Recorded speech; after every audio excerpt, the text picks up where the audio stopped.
Hello, welcome to Productions MJC. My name is Mark. Flat Earth Rainbow. I didn't even know this was a thing, that this was an issue. But what happened was, I was out watching some videos from Greater Sapien. Questions for flat earthers and a call for questions. He had 11 questions for flat earthers, and then he's asking for questions from flat earthers to ask him so he can explain them. And while I did enjoy some of the questions, to be honest, they are too cerebral, too complicated for flat earthers. Now, say for instance, one of the questions that stuck out in my mind, a lot of them a flat earther will answer a certain way, and they've already been answered. Now, Greater Sapien doesn't think they've been answered, and really they haven't to any scientific satisfaction, but they have been answered. His one question was great. It was brilliant. Where is Venus right now at this exact moment in time? Basically, you know, where is Venus right now? I think is how he said it. But he was getting at pinpoint its exact location for me right now. Well, besides going into celestial mechanics and all that stuff, I know what he's looking for. But what is going to be a flat earther's answer? It's on the firmament. And Greater Sapien's going to come back, no, where is it right now? It's on the firmament will be the answer of a flat earther. And see, the two minds aren't meeting, because Sapien wants to know where exactly, pinpoint it for me. That involves globe earth celestial mechanics that a flat earther isn't going to use. They are going to go with the pat answer, the standard. Well, it's on the firmament. That's where all stars are. They, you know, and to delve into it a little more intently, they don't even believe that there are such things as planets. So asking them to, you know, they think they're make-believe, or they protest that they aren't real. So asking them where is an unreal object doesn't fly.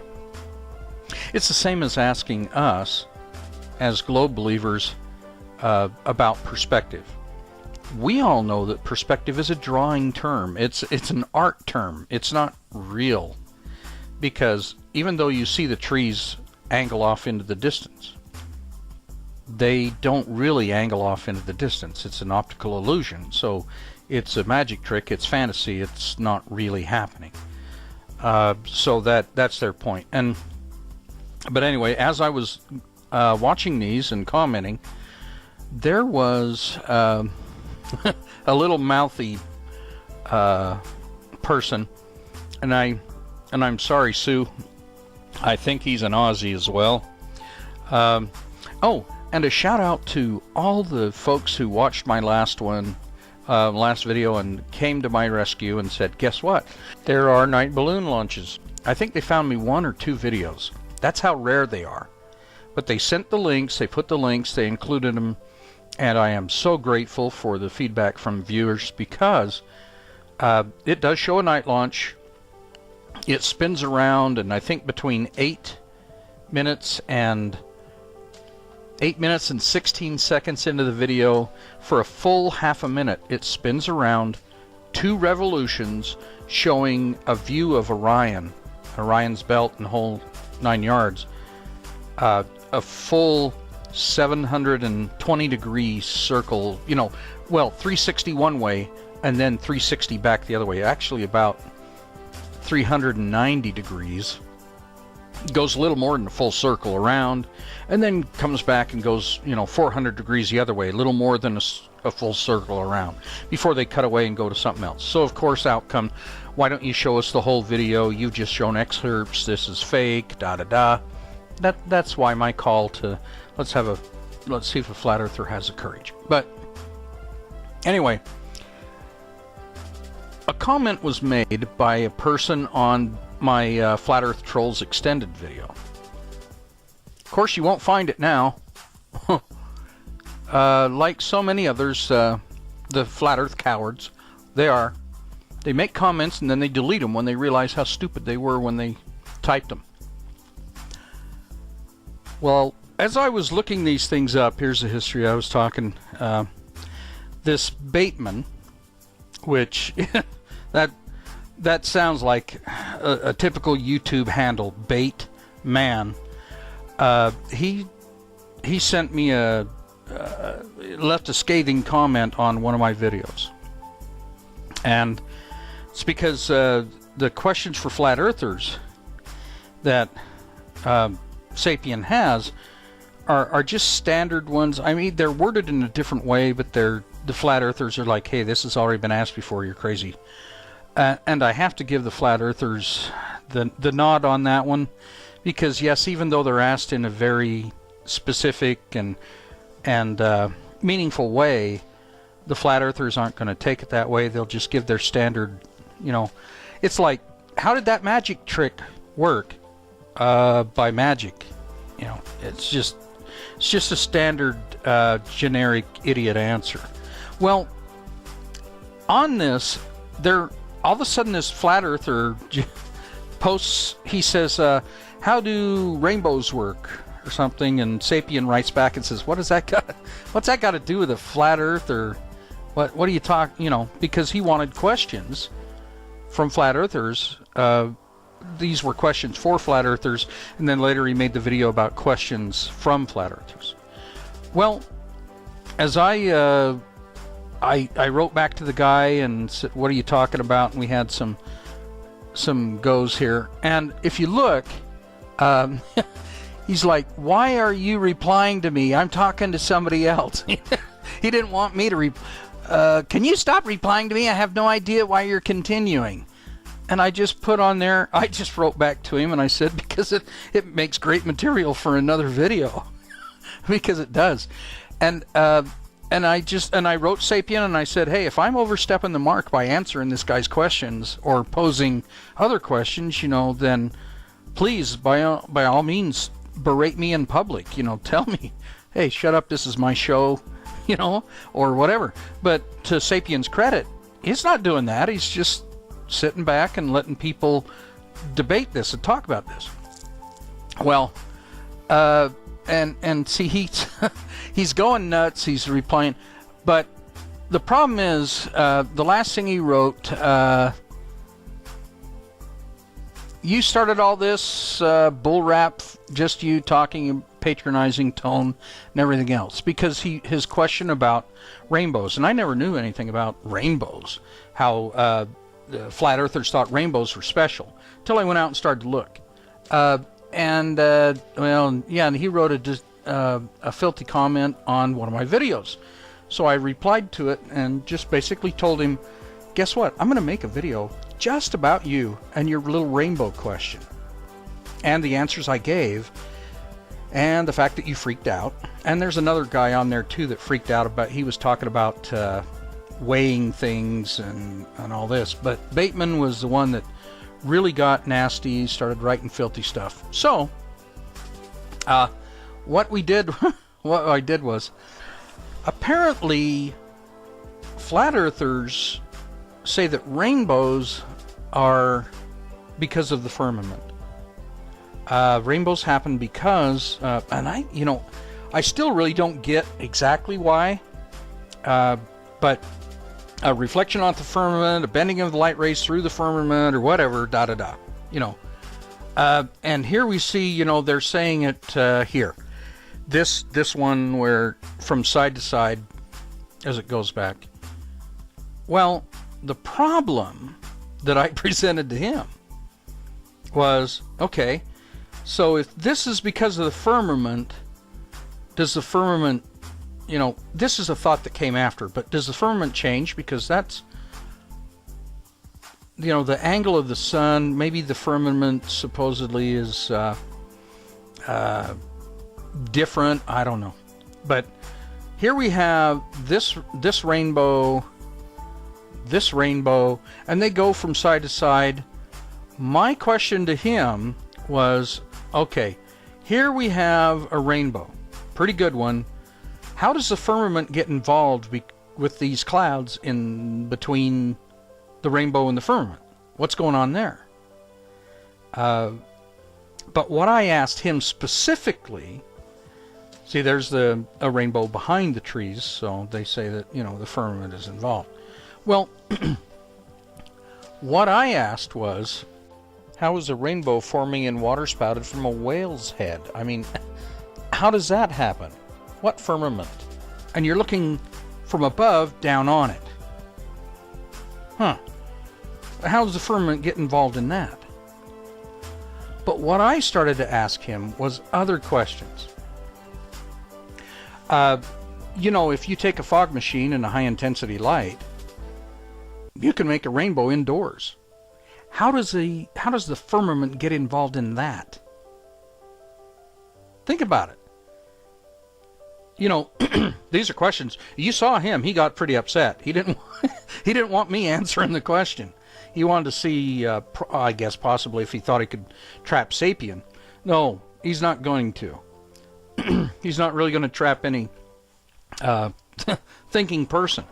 So he asked, he just basically told me, shut up and let somebody else take over. Because I was killing him.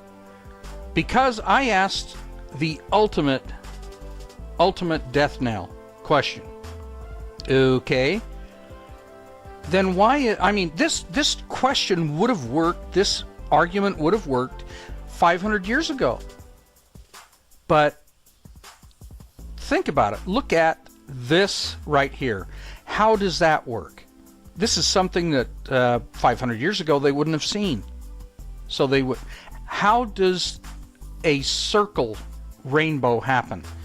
Happens all the time. People video it. It's cool. From airplanes. Or from simply standing, you know, in a way where the sun is shining behind your back and the subject matter, the rainbow itself is, you know, out there. It's a circle. So how does the firmament get involved in that? How does the firmament get involved in waterfall rainbows? I mean, the ground. Okay, you have the firmament is supposedly above us. So here's a rainbow, and we see, that's called rock. Okay, rocks. How do rocks become involved in creating a rainbow? You know, the standard explanation for how a rainbow occurs, you know, I told him a rainbow occurs like 40, 42 degrees. I think the double rainbow has another one stuck out there like 54 or whatever. And it, you know, prismatic effect of water through a raindrop, or, you know, through a water droplet. So how does an inside rainbow happen from the if the firmament is the reason? So he was all upset. He was all butthurt. I told him that. I said, I typed in my comment, well, to my viewers, you folks, I said, if anybody's wondering what's going on with this guy, I'm going to make a video and explain it and tell you why this guy's all butthurt about what's going on. Well, unfortunately, I can't show you that because he went out to my Flat Earth trolls and he did the basic chicken cop-out that all Flat Earthers do. He deleted his comments. You know, these comments are not there anymore that he's made. I haven't checked out Sapien's videos. Maybe he's left them, maybe he hasn't. Maybe he's deleted his little crybaby things. But you know what the problem is, Joby Bait Man? The problem is, you see, you can delete your comments, but people with slightly more intelligence than a snail can come and look at their notifications like I am, and guess what, Joby? That's stuck there forever. As long as I want it there. You know, if I go here and I can hide it, I can mute you, I can turn off my notifications, but guess what? I get notifications on my channel, Joby. And They tell me when you've made a stupid comment so I can come out and look at it, and it stays there. Your dumb comment, you know, your silly comments to me are stuck there just as well as everybody else's. It's where it says, give your head a wobble, mate. That's why I'm thinking he's an Aussie, Sue. And Sue Lynch, you know, all of you folks are great. But Sue's apparently a resident Aussie who knows how the stars move, how the sun moves. In the southern hemisphere where she's located, she can give us a better idea of how the stars move, you know, what constellations are visible to her when those same constellations are not visible to me, and other things that Flat Earth just can't get a grip on and handle and explain. They hate the southern hemisphere for that. Anyway, this guy, and she apologized for all the Flat Earth Aussies out there who just, I mean, they can go out in their, they can walk out in their backyard and go, you know, this doesn't look like the model that these northerners are showing us. I digress, whatever. But yeah, there's a bunch of folks that they make these comments, they answer stuff, you know, and then they get upset because you can, in less than 3 minutes, you can turn around and say, guess what? Here's the way it works. When they say a rainbow in the sky, I never knew that was even a thing, because that is, some of their stuff is so easy to debunk. Go inside, get a fog machine, get a bright halogen light, boom, shine, whoop, rainbow. How does the firmament, you know? Anyway, folks, I appreciate you viewers out there so much. You're showing me the high altitude balloon video, but like I said, I'm glad you folks know about it, because I'd never seen it. You know, I've been looking at this stuff, trying to find something. Nobody's doing it. Out of the 100, 300, 500 videos out there, I've been given links to 2. Now, I've seen one, and when I clicked on the other one, I thought it was a link to the same video. I'm going to have to go out and take a look. But let's just say it isn't. Let's say there's 2 videos of an evening launch of a balloon that shows no sun. No circling sun. And there's other things that they say a camera can't see that far. You folks that have seen my Flat Earth 3, you know that the lake I film on, I show the building disappear and then reappear. And I had one guy say, well, that's just because it goes out of sight. And I said, well, excuse me, the mountains that are 10 miles behind the building are still in view. So telling me that I can still see the building when I'm 80 feet off the water, and then it disappears when I'm, 15 feet off the water, is because it suddenly has too far for me to see, but I can still see the mountains that are 10 miles beyond them. I mean, they don't really, what my whole point of getting on Sapiens video was to say, you really aren't thinking through the answers you're giving to Sapiens' questions, or the questions you're providing to him are nonsensical. But Sapien, a shout out to you too. Your questions aren't stupid by any means. They aren't dumb at all. But they're just so complicated. If you'll watch some of my videos, you'll see that mine are designed, an 8-year-old, 9-year-old in 3rd grade science could figure this out. The questions you're asking are valid, but they're just too complicated for them to even try. So they're going to give you Venus is stuck to the firmament. So anyway, what I'll do is I'll leave this up to you. But these Joby Bateman, will go bait somebody else, man, because you can't get me. Thank you so much for watching. I really do appreciate it. This has been Mark with Productions MJC.